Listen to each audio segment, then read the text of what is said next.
Hey, what's up, guys? Welcome back to another episode on EDT, Eau de Treasure. I'm Steven, and I'm showing you these interesting fragrances that I'm buying online and opening up the mail when they come to my apartment and showing you these great fragrances that I'm adding to my collection. In the last video, you saw me open up a box with a vintage bottle of Chanel Pour Monsieur, and in the same box, I also bought another one from the same seller, and it is this famous beauty of a men's cologne from Dior, a vintage bottle of Dior Fahrenheit, still sealed in the box. Let's open this one up and jump into this one, guys. What do you think of Dior Fahrenheit? Are you a fan? I'm sure you know what it smells like if you're watching this video. If you don't know what it smells like, I'll tell you all about it. I love this one. I know this one very well. It's fantastic. This has such a story to it. And if you don't mind, I'd love to tell you the story behind Dior Fahrenheit, why this is so famous. But first, let's take a look at the box. Let's examine this thing closely. All right, so it's sealed. It has the CD, the black Christian Dior sticker on it. It's clean. There's no dust on it. It's been kept inside, not in a closet because it would be dusty, but it looks like it's been in a drawer maybe that is sealed. There's no dust that got in. The wrap, the cellophane wrap is not yellowed from aging or from heat or humidity. It's just very rare to find one with the wrapper so clean on it. All right, even the seam is clean. Yes, I'm a freak for this stuff, guys. That's what this channel's about, man. These are the thoughts that are going through my head normally when I get this stuff in the mail. And I just thought one day, hell, why don't I just say this stuff on a video? So this was originally sold in Japan, and it has this Japanese product sticker on it. And what's interesting is I'm feeling this. It's under, I think the sticker is on the box under the wrapper. Yeah, so it was, resealed with the CD sticker in Japan. They're really good in Japan in general. They're really good at sealing up stuff and making it look like it was from the factory. They had to, unless it was done by Dior. Like at the Dior factory, they had these stickers put on, especially for Japan. All right, so this is a 50 ml bottle, eau de toilette natural spray. And there's no batch code on this at all. This doesn't count as the batch code. The batch code the barcode with the numbers on it, this is not what that is. We can see how old this is by looking at the details on the bottom of the box. So, Parfums Christian Dior, 30 Avenue Hoche. So if you guys check out Raiders of the Lost Scent and you go to the Dior page, dating Dior fragrances, you will see that anything that says 30 Avenue Hoche is pre-1990 or 91, if I'm not mistaken. So 30 means this is from the, before 91. And also Dior batch codes, which is this one right here, they're very easy to read. The first number is the year. You just have to figure out the decade from the clues on the box. And we know that there's no barcode or green dot, that little recycle circle thing. So we know that this is from 1990. And when was Dior Fahrenheit, when was it first produced or released? 1988. So this is about like a year and a half or 2 years after it first came out, 1990. I don't know what month it is. I didn't even look it up.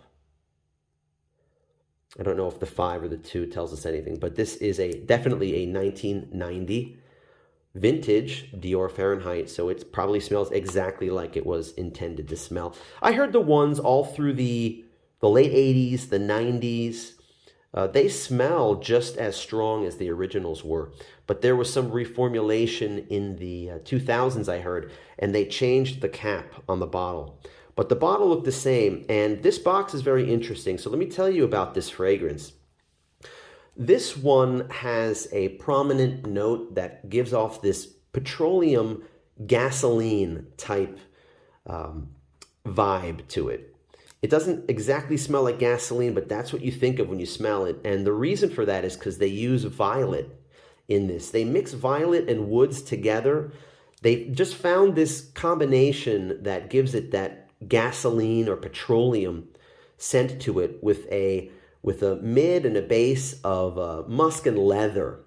So it really dries down to something very, very manly and also elegant at the same time. I really like this one. I love the opening of it. And I have there are a lot of the 10 ml minis, and I probably have 30 of those I've collected over the past 5 years. I can get them here for like $5, anywhere between $5 and $10. And you know they're from the early 90s, in the 90s, so they're really strong. And I love just dabbing them on my hand during the day. I have it at work, and I sniff it like it's a drug. It's just, I mean, it's like sniffing paint or sniffing gas, but it's not. It's DIOR Fahrenheit, and I just absolutely love it. This bottle is interesting. What does this look like to you? This image. I don't know if it's intended to look like that, but it's nicknamed the Red Planet box because the box changed later to kind of like a black on top and a red kind of gradient. But this looks kind of like Mars or some kind of red planet with the blue or black sky or space above it. So yeah, so they basically, when they made this, they just tried to have the theme of fire or heat. So they called it Fahrenheit. They have this image. And the bottle, I'll show you a bottle in a second, guys. The bottle also has a look of fire to it because it's a gradient red and orange. And the smell is that petroleum gasoline smell. So this is all about fire, guys. This is trying to capture fire in a men's fragrance. And this is still in production today. I read some comments online that a recent bottle of Fahrenheit still smells really good. It smells strong. So maybe some reformulations weren't that great, but some comments are that it's really good. I heard there is a parfum version of this out now that's really fantastic and kind of captures the essence of what this originally was meant to smell like. I'd love to get my hands on a bottle of parfum. Don't have that. There are a lot of great flankers that aren't around anymore. I know there was a summer Fahrenheit. There was a silver one. There are a lot of, I don't know, maybe like 5 or 6 different Fahrenheit flankers over the past 20 years that aren't around today. So what do you know about Fahrenheit? What do you think of Fahrenheit, guys? What are your comments about any of the flankers? Leave a comment down below, and I want to show you guys a couple others that I have in my collection. So let's take a look at these. By the way, guys, I have I have to have at least 12, maybe 10, let's just say 10 more of these vintage Fahrenheit, some of them 100 ml bottles, either with the box, without the box, that are from the early 90s or even 80s. And I do have a 1988 bottle, guys. But let's look at these. Let's look at some of these boxes that I have here. This one is, they're both 50 ml. This one's interesting because somebody took that CD sticker and just put it on top of this box instead of throwing it out with the cellophane. Notice the bottom. These are both 30 Avenue Hoche bottles. So that tells you guys, these are either 88, 89, or 90 bottles. And I'm going to open them up and show you. Why is there no batch code on this? You might be wondering. Take a look at that. There's no batch code on early DIOR fragrances on the box because it's on the wrapper. It's crazy, but it's on the wrapper. So once you take the wrapper off and throw it away, the batch code is not on the box anymore, but it is on the bottle, as you'll see in a second when I show you guys. So a lot of people leave the wrapper on, or it's nice when they do that. They just open the top up and put the bottle back and leave this plastic wrapper on so you can see the batch code. But most people don't even care or know about the batch code. All right, let's open these up and take a look at the bottles. I have to be careful not to put them back in the wrong box. Maybe it doesn't matter. All right, let's take a look at this one first.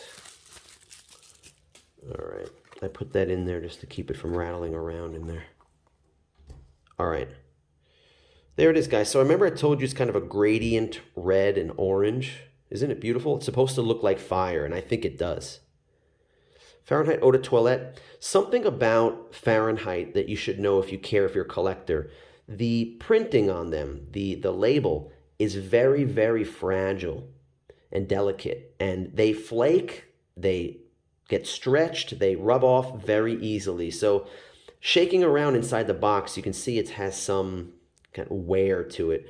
And a lot of the minis, be careful when you use the minis, guys, because if you grab them and twist off the top, you'll notice that the labels are messed up because people tried to open them up. So if somebody tries to sell you a new one and the label's messed up, you can say, well, it's not really that new because it's been opened. It's obvious that somebody had their finger on it and opened it up. All right, so let's unscrew it carefully and take a look at this, guys. So this is not a spray bottle. This is a splash bottle. That's what it looks like, and this is what the cap looks like on a splash bottle. If it's the spray bottle, this whole thing lifts off, and you can see the atomizer, the sprayer underneath. Let's look at the batch code of this. So what you're looking at here is an original 1988 first year DIOR Fahrenheit. 30 Avenue Hoche. This is 1998, the first year. And that's awesome, right? So let me put that down right here. And let's open this one up and take a look at this one. See what we got here. Okay. Here's another one, and this one has a Japanese product sticker on the bottle. I like that it's clear. Again, this is another one. They look, yeah, they gotta look just alike here. But the print is much nicer on this one. It hasn't flaked off at all yet, so it really hasn't been touched that much. It's in great shape. And can you see the levels of how full they are? This one is not exactly full. This one's closer to full. I would say full is right at the top. So this has been, maybe there's like 3 ml missing from here. I don't think there's 5 ml missing. This one looks like, yeah, this one looks like there's at least 5 ml missing from this one. And let's see when this one is. Oh, we have another 1988 original one. That's both of them. All right, 8S285, 8T337. They're both 30 Avenue Hoche, so these are both first year, 1988. And again, let's carefully twist it. It's a splash bottle. I have sprays too. I gotta give myself a little touch of this. A little touch of the 88 action right there. So I can get a whiff of that. Oh yeah. Oh yeah, I feel like I'm at the gas station. All right, guys, what do you think about these Fahrenheits that I'm showing you that I have in my collection? What do you think about this one I just picked up? So what did I pay for this? If you watched the last video, I got these both from the same seller. I got the Chanel Pour Monsieur, and I got this one for 15,000 yen, which is about $115. So these both were less than $60 a piece if you split it in half. So about 57, 58, if we want to round up, $60. You think this is worth $60, guys? A sealed 50 ml DIOR Fahrenheit from 1990. Of course, I'm not going to open this one up. I don't have to. I have bottles of this that I can smell and use. Do you know any good clones or alternatives to DIOR Fahrenheit? I'll tell you some that I can think of off the top of my head. Somebody said that Mercedes-Benz cologne is similar to DIOR Fahrenheit. I disagree because it's just not as strong as this one. I've tried it. There's one called Ferrari Uomo from Ferrari, and that was out like 5, 6, 7 years ago. Alberto Marias made that one. I like that one, and I think that one is close to Fahrenheit. It does have that oily, dirty leather kind of a scent to it that this has. It's not as refined as this, and it doesn't last as long. Of course, it's not as good as Fahrenheit, but it's a cheapie, and I think the price is going up on those Ferrari Uomos because they are long discontinued, but you can still get like a 100 ml tester bottle for I don't know, 30, 35 bucks or something. And I think it's worth it if you like DIOR Fahrenheit, but you want to get something cheaper that you can spray all the time. So let me know in the comments, guys, if you have any more suggestions for good Fahrenheit clones or smell-alikes. And just say hi and give me a thumbs up if you like this video, guys. If you like my content, please subscribe if you haven't already and check out the other videos on my channel. I think this is my first Fahrenheit video. I might be mistaken, but I think this is the first one. And I'd love in the future to show you all the other beautiful bottles that I have of vintage Fahrenheit, but they're all packed up right now. So this is all that I have available to show you. Hope you liked the video, guys. Have a great day out there. Thanks for watching, and I'll see you in the next video. Take care.